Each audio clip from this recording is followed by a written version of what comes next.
think you'll agree that one of the most colorful and appealing creatures of the insect world is the butterfly. A butterfly doesn't bite or sting or eat our food or crawl over it. He is almost always beautiful and quite compatible with man, or woman in fact.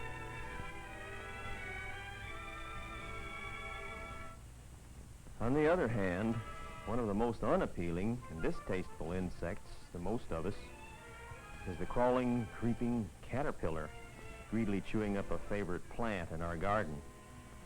And yet, the butterfly and the caterpillar are actually the same insect at different stages in life. As you probably know, there are many, many varieties of butterflies. In our story, we will take a close look at this beautiful fellow. The common name of this variety is the anise swallowtail because it prefers to lay its eggs on the anise plant. Its scientific name is Papilio zellicoum. At first glance, the zellicoum is sometimes mistaken for the monarch butterfly because his coloration and markings are somewhat similar.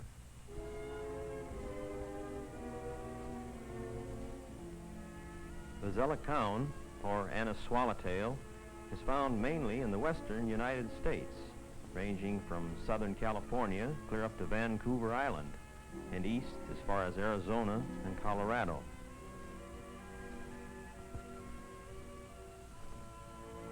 In the adult stage, our butterfly feeds mainly on the nectar from flowers.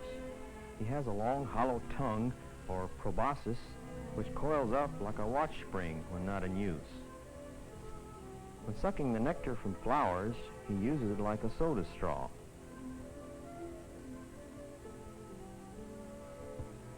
Extended to its full length, the tongue is sometimes as much as 1.5 inches long.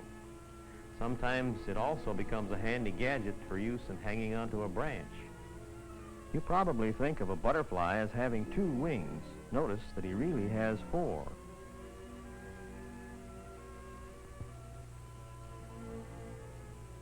The wings are covered with these tiny scales. The scales produce the colors which you see.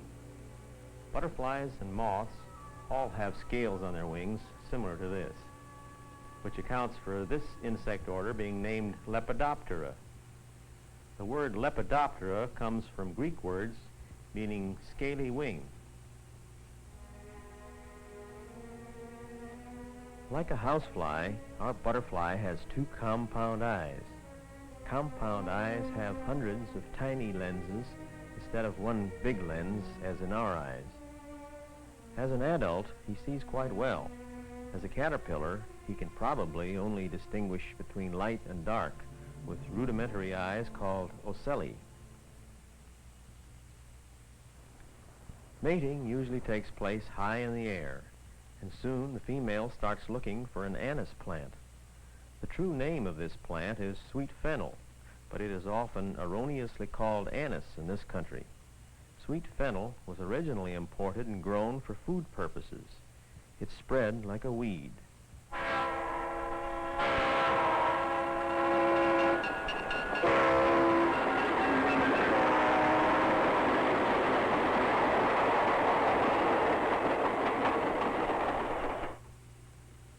I've planted some sweet fennel in our backyard to attract these butterflies. This simplified study in photography. If the female butterfly can't find the plant she prefers, she may lay her eggs on a carrot or parsley plant, but she prefers anise or fennel. Sweet fennel smells like licorice when crushed. The young shoots are sweet and succulent and are good in salad. Well, anyway, most people like it. When the female finds a plant to her liking, she deposits several tiny yellow-green eggs. And we have just witnessed the first of our butterfly's 4 birthdays. We can tell how tiny the egg is by comparison with the head of a pin. In a few days, the egg changes color, and in about 10 days, with a magnifying glass, you can actually see the little caterpillar inside.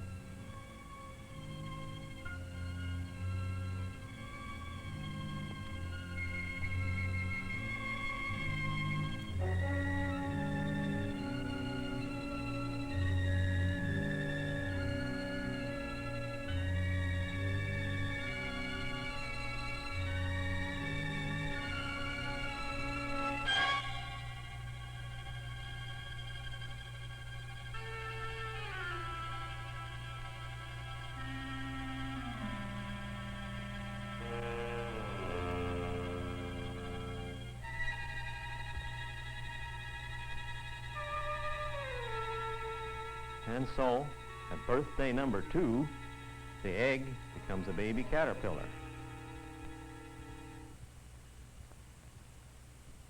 He usually eats most of the eggshell before he settles down to the important business of eating sweet fennel. At this point, he can only eat the soft skin and juices of the plant, but he eats almost continually.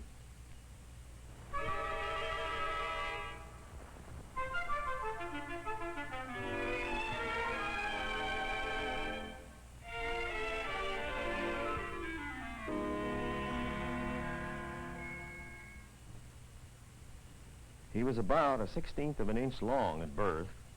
Here, just 36 hours later, he is almost 6 times as big.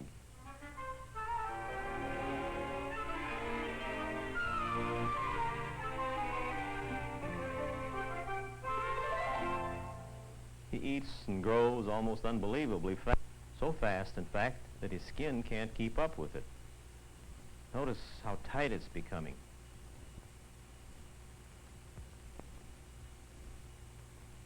Suddenly, he begins to make some odd movements. His skin splits, and out he comes with a brand new skin. This new skin has colored stripes, which help to camouflage him and make him harder to see in the fennel plant. He sheds his skin like this at least twice during his life as a caterpillar, once when he's very small.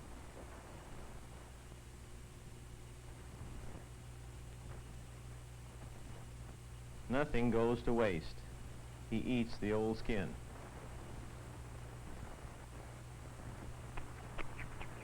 During this period of his life, he eats tremendous quantities of food. A dozen caterpillars can almost strip of sweet fennel plant in a few days, even though this plant grows exceptionally fast.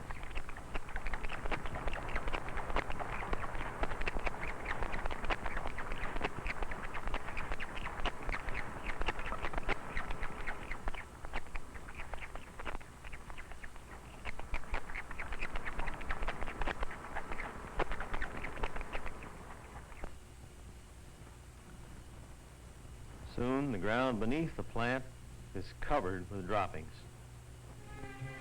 To show how rapidly he grows, these shots were taken exactly 1 day apart, with the same lens, the same distance from the camera. Day number 6,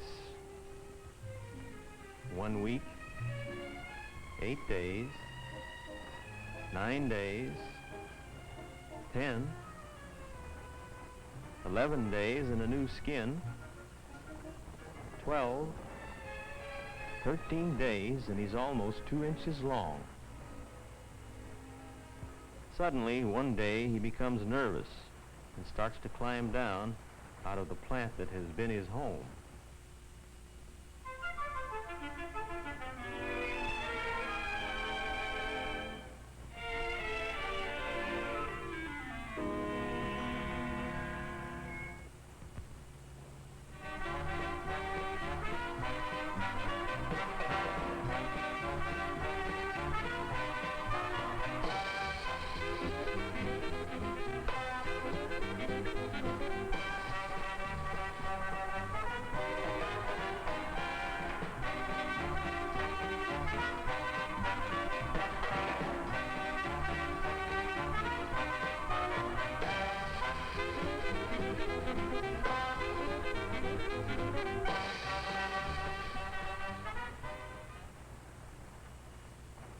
It seems that this spot has already been staked out.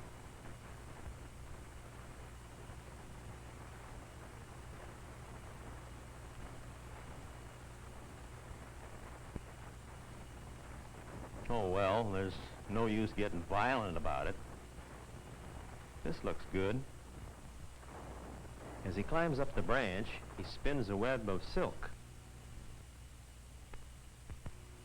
Look closely in these close-ups of the head, and you can see the silk coming out of a small...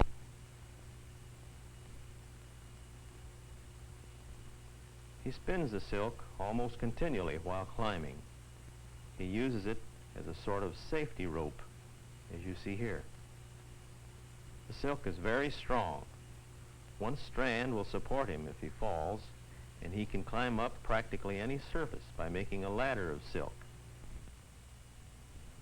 Here we see him climbing up a piece of glass.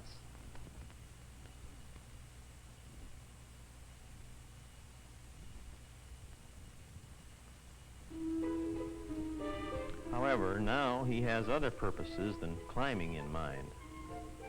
First, he covers the branch of his choice almost completely with the silk.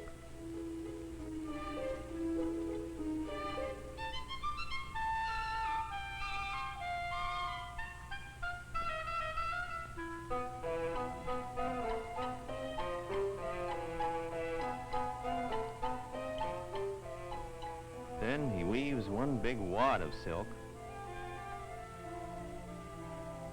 He gets above this and performs these acrobatics.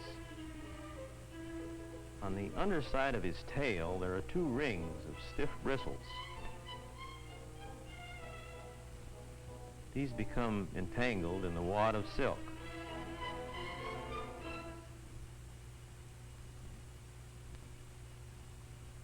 When they're firmly secured, he settles down.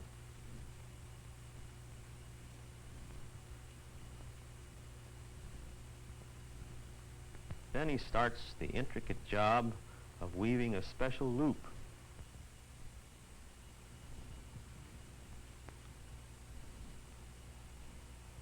An amazing thing about these and other insects is the tremendous amount of knowledge that they are born with. No one teaches them to do all this. We call it instinct, but wouldn't it be nice if we could be born with knowledge that our ancestors had learned? Say maybe a knowledge of mathematics through calculus? When the loop is complete to his satisfaction, he shrugs under it.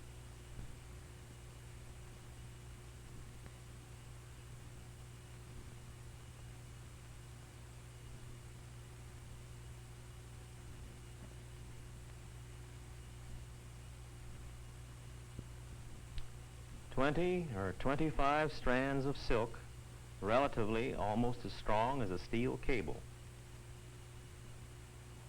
Now he settles down to sleep while strange changes start to take place within his body. The body gradually begins to change shape.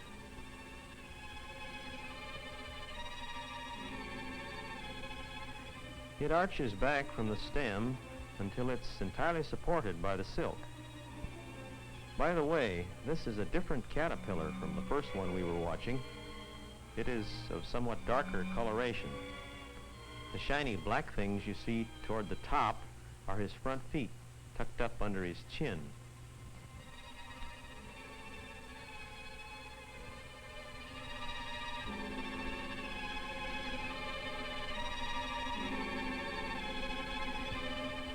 A few days after he first attaches himself to the branch, his occasional twitching becomes more violent, and suddenly the skin breaks.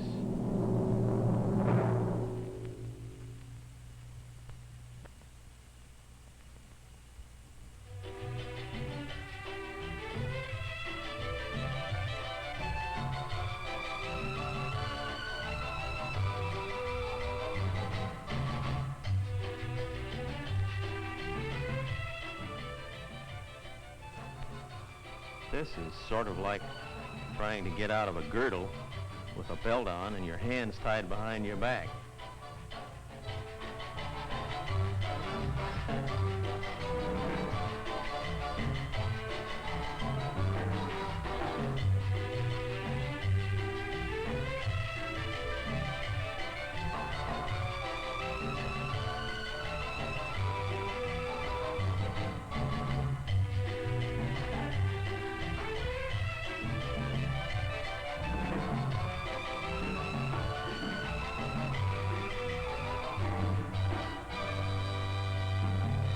Birthday number 3.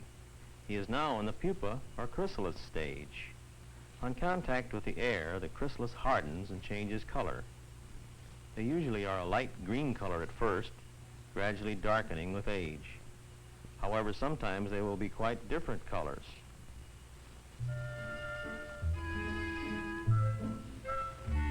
may attach themselves to any convenient surface. It is probably only coincidence, but often they seem to assume the coloration of the surface they're upon.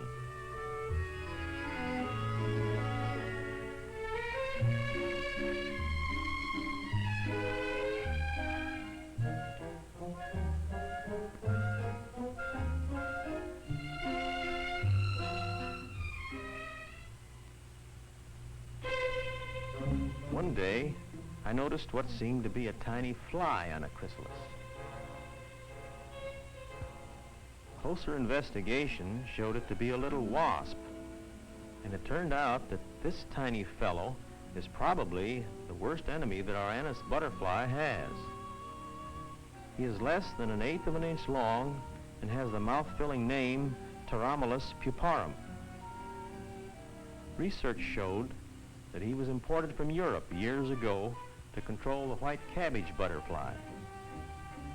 The female has a long, sharp needle, or ovipositor, under the central part of her body.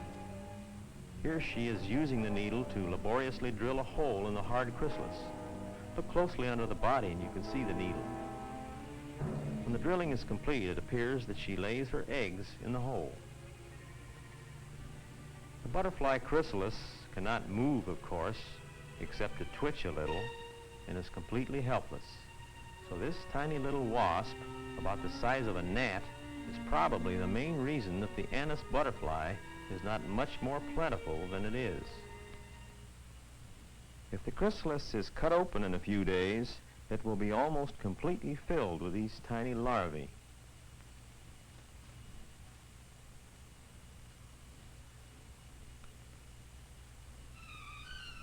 Soon thereafter, holes appear, and out come the newly hatched wasps.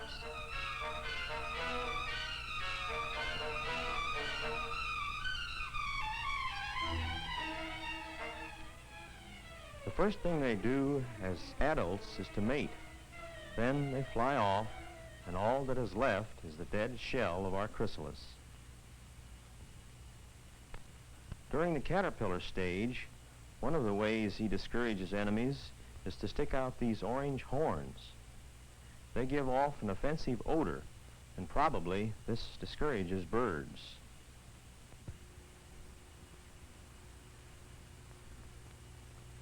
He can even put out his horns after he has gone into his sleep at this stage.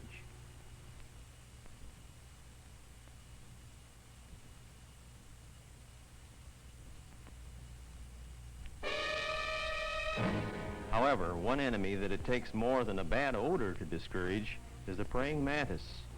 This comical appearing fellow, in spite of his appearance, is one of the most voracious killers in the insect world. He affects a bouncing walk when stalking.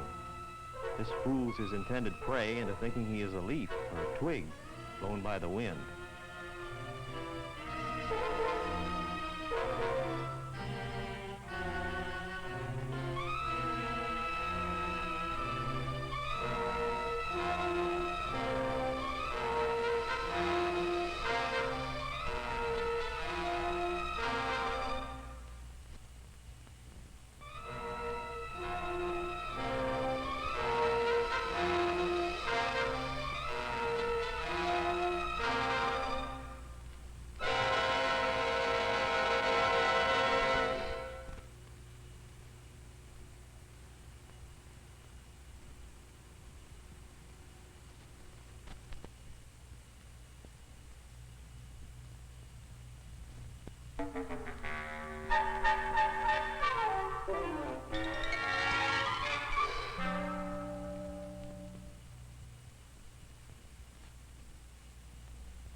A praying mantis will attack almost any insect.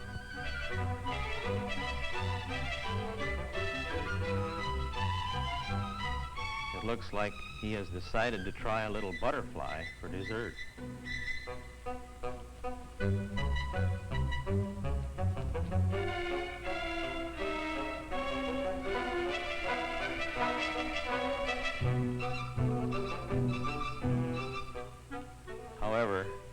butterfly has excellent eyesight and good strong wings, and it's a different story this time.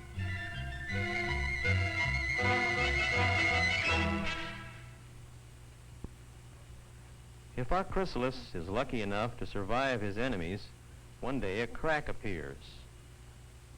If it is the middle of summer, this may happen in about 10 days, or if later in the season, it may take longer. The crack widens.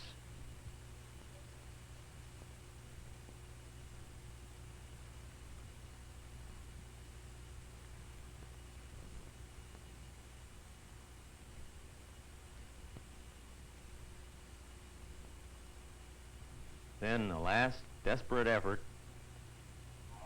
and out comes a slightly bedraggled-looking butterfly. This is his final and 4th birthday. He is now an adult butterfly.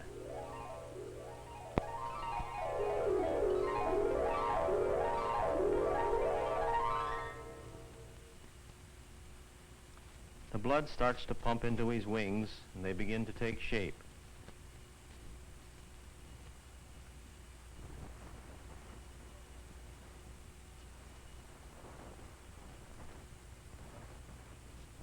Finally, they are normal size, and he hangs them out to dry. If something interferes with the drying process and they don't dry straight, he will not be able to fly.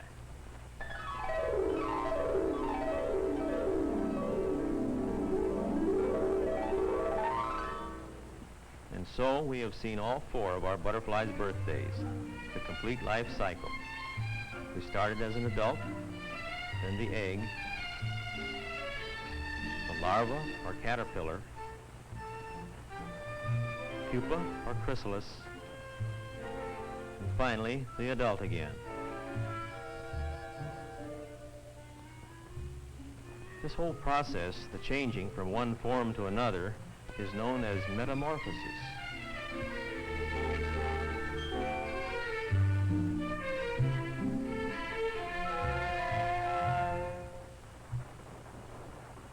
The purpose of our little story has been to point out that we are often so busy that we don't even see the wonderful and beautiful things that surround us.